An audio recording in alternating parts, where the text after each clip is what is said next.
ಮುಖ್ಯವಾಗಿ ನಾನು ಈ ಹಿಂದೆ ಕೂಡ ನಮ್ಮ ಮಾಧ್ಯಮದ ಮುಖಾಂತರ ಮನವಿಯನ್ನ ಮಾಡಿದ್ದೇನೆ. ಮಕ್ಕಳ ಒಂದು ರಕ್ಷಣೆ ಏನಿದೆ ಅದು ಕೇವಲ ಯಾವುದೋ ಒಂದು ಇಲಾಖೆ, ಪೊಲೀಸ್ ಇಲಾಖೆ ಜವಾಬ್ದಾರಿ ಅಷ್ಟೇ ಅಲ್ಲ. ಪ್ರತಿಯೊಬ್ಬರು ಕೂಡ, ಮನೆಯಲ್ಲಿರುವಂತ ಪ್ರತಿಯೊಬ್ಬರು ಕೂಡ ನಮ್ಮ ಮನೆ, ನಮ್ಮ ಕೇರಿ, ನಮ್ಮ ಗಲ್ಲಿ, ನಮ್ಮ ಏರಿಯಾ, ನಮ್ಮ ಲೇಔಟ್, ನಮ್ಮ ಬಡಾವಣೆ, ನಮ್ಮ ಗ್ರಾಮ, ನಮ್ಮ ಸಿಟಿ ಅನ್ನೋ ರೀತಿ ಪ್ರತಿಯೊಬ್ಬರು ಮಕ್ಕಳ ರಕ್ಷಣೆಗೆ ಮುಂದಾದಂತ ಸಂದರ್ಭದಲ್ಲಿ ಮಾತ್ರ ನಾವು ಮಕ್ಕಳ ರಕ್ಷಣೆ ಮತ್ತು ಮಕ್ಕಳ ಬಾಲ್ಯ ಮತ್ತು ಮುಕ್ತತನದ ರಕ್ಷಣೆ ಮಾಡಬಹುದು ಅನ್ನೋದು ಎಲ್ಲರೂ ಒಪ್ಪಂತ ವಿಷಯ.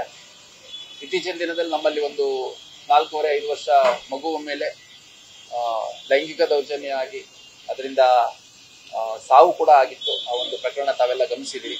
ಮತ್ತೆ ಮೊನ್ನೆ ಅಷ್ಟೇ ಒಂದು ಪ್ರಕರಣದಲ್ಲಿ 6ನೇ ಕ್ಲಾಸ್ ಹುಡುಗ 9ನೇ ಕ್ಲಾಸ್ ಹುಡುಗನಿಗೆ ಚಾಕು ಹಾಕ್ಬಿಟ್ಟು ಅದರಿಂದ ಸಾವಾಗಿರುವಂತದ್ದು ತಾವು ಗಮನಿಸಿದಿರಿ.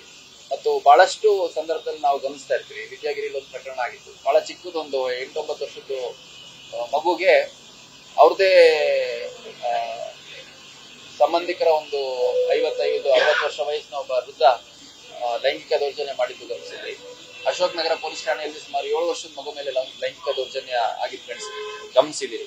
ಸೊ ಹಂಗಾಗಿ ಆ ಎಲ್ಲ ಪೋಕ್ಸೋ ಕಾಯ್ದೆನ ಅಳವಡಿಸಿಕೊಂಡಿರುವಂತಹ ಪ್ರಕರಣಗಳಲ್ಲಿ ನಾವು ಫಾಲೋ ಅಪ್ ಮಾಡುವಂಥದ್ದು, ಅಂದ್ರೆ ಟ್ರಯಲ್ ಮಾನಿಟರಿಂಗ್ ಮಾಡುವಂಥದ್ದು, ಕೋರ್ಟ್ ಮಾನಿಟರಿಂಗ್ ಸೆಲ್ ಅಂತ ನಮ್ಮಲ್ಲಿ ಇಟ್ಕೊಂಡು ಮಾಡ್ತೀವಿ. ಅದರ ಹಿನ್ನೆಲೆಯಲ್ಲಿ 2023 ಏಪ್ರಿಲ್ ಅಲ್ಲಿ ನಡೆದಂತ ಒಂದು ಪ್ರಕರಣ, ಅದರಲ್ಲಿ ಸುಮಾರು 7 ವರ್ಷದ ಒಂದು ಹೆಣ್ಮಗುಗೆ 26 ವರ್ಷದ ಒಬ್ಬ ವ್ಯಕ್ತಿ ಕಸಬಾಪೇಟೆ ಪೊಲೀಸ್ ಠಾಣಾ ಸರಹದ್ನಲ್ಲಿ ಎತ್ಕೊಂಡು ಹೋಗ್ಬಿಟ್ಟು ಆ ಮಗು ಜೊತೆ ಅನುಚಿತವಾಗಿ ವರ್ತನೆ ಮಾಡಿ ಲೈಂಗಿಕ ದೌರ್ಜನ್ಯ ಮಾಡಿದೊಂದು ಪ್ರಕರಣ ದಾಖಲಾಗಿತ್ತು. ನಮ್ಮ ಸದ್ಯದ ಕಸಬಾಪೇಟೆ ಇನ್ಸ್ಪೆಕ್ಟರ್ ರಾಘವೇಂದ್ರ ಅವರು ತನಿಖಾಧಿಕಾರಿಯಾಗಿದ್ರು. ಆ ಒಂದು ಪ್ರಕರಣದಲ್ಲಿ ಸುಮಾರು 1.5 ವರ್ಷ 2 ವರ್ಷ ಆಗ್ತಾ ಬಂತು ಈ ಪ್ರಕರಣ ಆಗಿ. ಆ ಪ್ರಕರಣದಲ್ಲಿ ಸಂಬಂಧಪಟ್ಟ ಪೋಕ್ಸೋ ನ್ಯಾಯಾಲಯ ಏನಿದೆ ಕನ್ವಿಕ್ಷನ್ ಮಾಡಿದೆ, ಶಿಕ್ಷೆಯನ್ನ ನೀಡಿದೆ. ಆ ಪ್ರಕರಣ ಅದರಲ್ಲಿ 5 ವರ್ಷಗಳ ಶಿಕ್ಷೆ ಮತ್ತು 15,000 ದಂಡವನ್ನ ಹಾಕೋದ್ರ ಮುಖಾಂತರ ಈ ತರ ಕ್ರಿಮಿನಲ್ ಚಟುವಟಿಕೆಯಲ್ಲಿ ತೊಡಗಿಸ್ಕೊಂಡಿರುವಂತಕ್ಕೆ ಬಹಳ ಒಂದು ದೊಡ್ಡ ಸಂದೇಶ ಹೋಗ್ಬೇಕು ಅನ್ನುವಂಥದ್ದು ನಮ್ಮ ಉದ್ದೇಶ.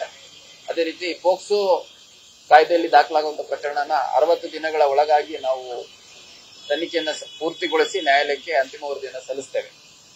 ಹಂಗಾಗಿ ಈ ತರ ಪ್ರಕರಣಗಳಾಗದ ನಿಟ್ಟಿನಲ್ಲಿ ನಾವು ಮುಂಜಾಗ್ರತೆ ಕೈಗೊಳ್ಳುವುದು ಒಂದು ಕಡೆ ಆದ್ರೆ, ಪ್ರಕರಣ ಆದಂತ ಸಂದರ್ಭದಲ್ಲಿ ಆ ಪ್ರಕರಣಗಳಲ್ಲಿ ಶಿಕ್ಷೆ ಆದಾಗ ಈ ತರ ಕ್ರಿಮಿನಲ್ಸ್ಗೆ ಒಂದು ಡಿಟರೆನ್ಸ್ ಇರುತ್ತೆ ಅನ್ನೋದ್ರ ಹಿನ್ನೆಲೆಯಲ್ಲಿ ಈ ಮಾಹಿತಿಯನ್ನು ತಮಗೆ ಶೇರ್ ಮಾಡ್ತಾ ಇದ್ದೀನಿ. ಮತ್ತೆ ಕಸಬಾಪೇಟೆ ಅಧಿಕಾರಿ ಯಾರು ಈ ಒಂದು ತನಿಖೆಯನ್ನ ಮಾಡಿದ್ರು ರಾಘವೇಂದ್ರ ಅವರಿಗೆ ಒಳ್ಳೆಯ ಒಂದು ಪ್ರಕರಣದಲ್ಲಿ ಅದನ್ನ ಪ್ರಕರಣ ದಾಖಲು ಮಾಡ್ಕೊಂಡು ತನಿಖೆ ಮಾಡಿ ಚಾರ್ಜ್ ಶೀಟ್ ಮಾಡಿ ಟ್ರಯಲ್ ಕೂಡ ಮಾನಿಟರ್ ಮಾಡಿ ಕನ್ವಿಕ್ಷನ್ ವರೆಗೂ ಹೋಗಿರೋದ್ರಿಂದ ಈ ಪ್ರಕರಣ ತನಿಖಾಧಿಕಾರಿ ಮತ್ತು ಆ ಒಂದು ಪ್ರಕರಣದ ಟ್ರಯಲ್ ಅಲ್ಲಿ ಯಾರ್ಯಾರು ಸಿಬ್ಬಂದಿ ಇನ್ವಾಲ್ವ್ ಆಗಿದ್ರು ಅವರೆಲ್ಲರಿಗೂ ಸೇರಿ 10,000 ರೂಪಾಯಿ ನಗದು ಬಹುಮಾನವನ್ನು ನಾನು ಘೋಷಣೆ ಮಾಡಿದ್ದೀನಿ. ನ್ಯೂಸ್ ಫಸ್ಟ್ ನಿರ್ಭೀತಿಯಿಂದ ನಿಮ್ಮ ಪರವಾಗಿ.